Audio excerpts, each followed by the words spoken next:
Merci de votre fidélité sur les Volcans News. Mesdames, Messieurs, bienvenue dans cette édition du journal dont voici les sommaires. Tête à tête ce vendredi à Goma entre la représentante ad intérim et du secrétaire général des Nations Unies en RDC et les autorités de l'AFCM 23, qui s'est agi de parler du rôle de la MONUSCO dans la mise en œuvre du cessez-le-feu. Et puis la situation sécuritaire à Oicha et environ a été à la base de la réunion du comité provincial de sécurité qui s'est tenue jeudi sur place. C'était sous l'égide du vice-gouverneur des provinces. Ces titres et bien d'autres vous seront développés sous peu.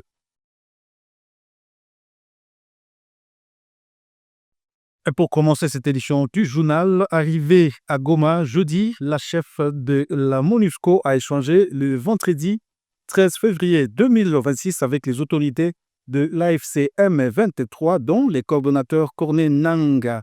Ces échanges ont tourné autour de l'agenda de Mme Viviane Van de Per dans la région, qui porte sur le mécanisme de suivi et de vérification qui cesse les faits, signalant que lors de son arrivée jeudi à Goma, celle-ci a annoncé le déploiement imminent à Uvira au Sud Kivu d'une mission de reconnaissance avant le redéploiement des éléments de la MONUSCO dans la région. L'actualité également palpé du doigt les réalités sur le terrain, qui est l'objectif du déplacement du comité provincial de sécurité jeudi 12 février à Oicha, chef-lieu du territoire de Béni. Différentes couches de la population réunies autour du vice-gouverneur Louis Segon Karawa ont exposé certains aspects liés à la situation sécuritaire dans cette partie caractérisée par l'activisme de groupes armés. Plus de détails dans cet élément de la cellule de communication du gouvernorat des provinces. Nous sommes à Oicha, chef-lieu du territoire de Béni, lequel territoire est victime d'affres répétitifs commis par le terroriste ADEF. Le comité provincial de sécurité s'est déplacé de la ville à ces territoires pour palper la réalité afin d'apporter des réponses à la hauteur. L'occasion faisant les larrons, le vice-gouverneur du Nord Kivu, Louis Segon Karawa, chef de la délégation qui a présidé le comité provincial de sécurité, a reçu quelques couches de population. Pour des échanges très édifiants, renseigne Richard Kirimba, vice-président de la société civile locale. Nous venons de rencontrer l'excellence, monsieur le vice-gouverneur du Nord Kivu. Nous sommes revenus sur certains éléments qui font à ce que la situation où les opérations militaires ne s'améliorent pas. Et pour nous, nous avons vraiment parlé du défi de la maîtrise de la zone. Donc lorsque les opérations sont à profondeur, on ne sait pas qu'il y a un réel dispositif pour contenir la situation dans les agglomérations au moment où l'armée est à profondeur là-bas. On peut aussi parler de la problématique des rivières Teturi et Semuliki. Parce que vous comprenez, ces rivières permettent la traversée ou le mouvement facile des ADF, soit à provenance de l'Ituri vers Benimbau, soit à provenance de Benimbau vers Bachou, vers Rwenzori à travers Semuliki et à l'ouest à travers Teturi. Et nous nous inquiétons du fait qu'il n'y a jamais eu même une unité de force navale pour des outils favorisant les FARDC à bien travailler même sur ces rivières-là ou contrôler même ces rivières. Le vice-gouverneur du Nord Kivu, avant de quitter Oicha, a circonscrit cette descente. Nous sommes d'abord venus premièrement pour compatir avec la population, les encourager. Vous savez que c'est une population qui est résiliente. Et en tant qu'humain, à un moment donné, on peut toujours fléchir dans ce qu'on pense, dans ce qu'on fait. Mais il fallait les encourager pour dire que oui, nous sommes dans une guerre asymétrique et que l'État ne les a pas oubliés. Nous prenons toutes les dispositions pour qu'un jour on mette fin à cette ignoble attaque. Téné, il ne se passe aucune nuit sans cri d'alarme dans ce territoire de Béni. Les villages de Mbao et Mabasele en sont des victimes éloquentes. Toujours dans la région, enlevé depuis 11 jours avec 3 de ces travailleurs, dont une fille à Totolito, Groupement Teitouri, chefferie Babila Babombi, territoire du Mambasa, Kakoulepol, habitant de Béni, a été retrouvé mort ce jeudi 12 février 2026 dans Socha. Il a été enterré à moitié par ses boubous qui ont laissé son bras visible, ce qui a permis de le découvrir, affirme Gabriel Kambane et la société civile du Congo. Dans les mêmes champs, un deuxième corps a été découvert, poursuit la même source qui évoque un présumé règlement des comptes. Les deux autres personnes restent portées disparues, conclut la même source. Et à Goma, dans cette affaire très contrariée, le maire adjoint de la ville sous l'administration de l'AFC M23 a dénoncé devant les responsables des bars, maisons des jeux et autres entreprises commerciales plusieurs pratiques jugées graves. Il a notamment évoqué des cas d'exploitation sexuelle présumée des jeunes femmes dont, lors des recrutements, le non-respect du code du travail, la manipulation des prix ainsi que la vente des produits périmés. L'autorité urbaine a appelé les opérateurs économiques à se conformer aux lois et a annoncé le renforcement des contrôles. Suivez cet élément. Unakunywa likere fulani biko naenda banakupatia ule mamezire. Sasa wanaona unaanza lewa, banakuya changer, banakuya kuletea sasa yenyewe walitengenezea mule mule. Bengine kupata kazi inakuwa ma exigence. Soit tu amènes de l'argent, soit kama kwa mwanamke bakufanya unakuwa objet sexuel. Mnagere wa employé mubaya zaidi sana. Na maplainte zimekuwa mingi sana. La première des choses, hamuwapatie salaire ya mzuri. On peut comprendre vu le contexte actuel. Juste à l'engagement ni kumkamata hana contrat. Ile ni ya kwanza. Salaire ni ya ovyo ovyo yenyewe utajisikia tu mkichwa.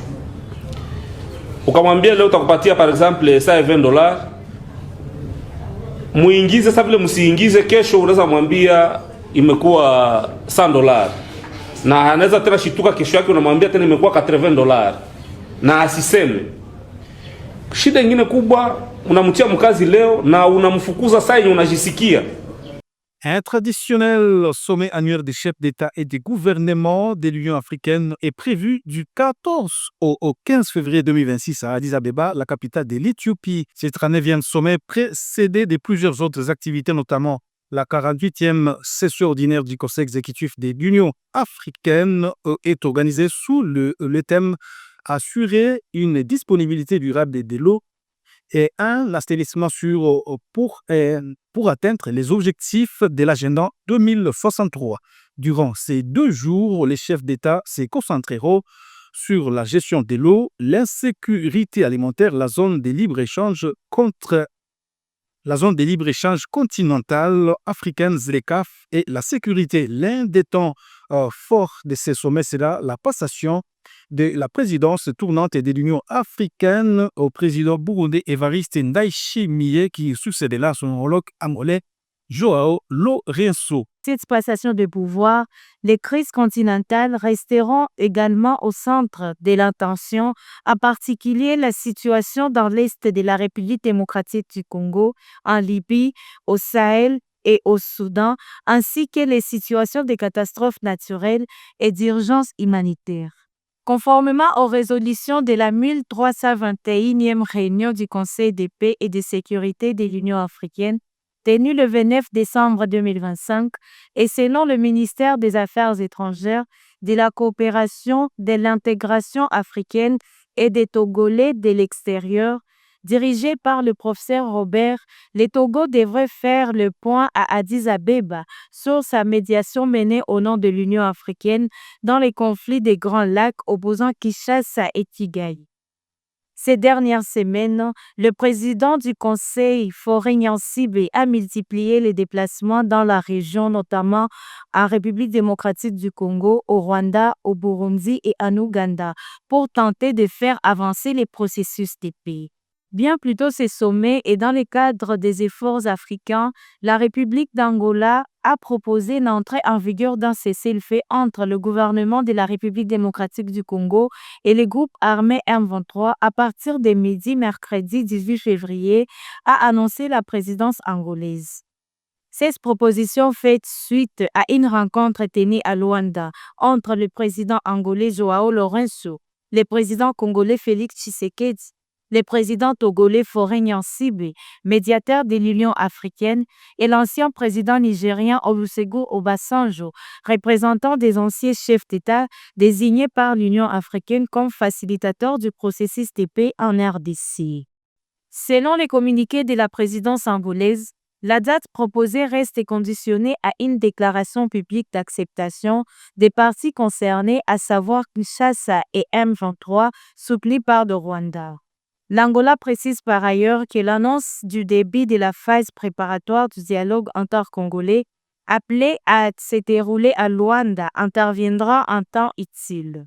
La dynamique africaine qui ne veut plus être attentiste intervient dans un contexte où, malgré l'implication du président Donald Trump et l'accélération apparente du processus de Washington, matérialisé par l'entérinement des accords par les présidents de la République démocratique du Congo et du Rwanda, Félix Tshisekedi et Paul Kagame, la situation sur terrain peine à s'améliorer.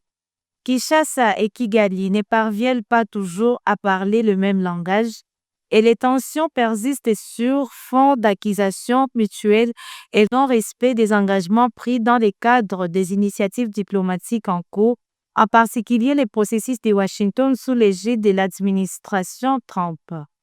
Il en est de même pour les discussions de Doha, menées sous l'égide du Qatar entre Kinshasa et l'AFC M23 soutenu par le Rwanda, qui peinent à produire des résultats concrets sur le terrain. Ces négociations censées compléter les accords de Washington en s'attaquant aux causes profondes du conflit, notamment la restauration de l'autorité de l'État et la réintégration du groupe armé, viennent de reprendre une nouvelle fois après une longue période au point mort. Plusieurs mesures convenues, notamment depuis la publication du communiqué conjoint d'avril dernier, la signature du mécanisme de cessez-le-feu, de la déclaration des principes et plus récemment de l'accord cadre n'ont toujours pas été mises en œuvre. Et pour terminer, le cadre des concertations des forces politiques et sociales a procédé ce jeudi à la signature solennelle de sa charte fondatrice au secrétariat technique de la plateforme à Kinshasa. La cérémonie a été présidée par le coordonnateur et porte-parole. Et c'est par ici, mesdames, messieurs, que nous arrivons à la fin de cette édition du journal sur les Volcan News. Merci à vous de l'avoir suivi et abonnez-vous massivement sur votre chaîne. Au revoir.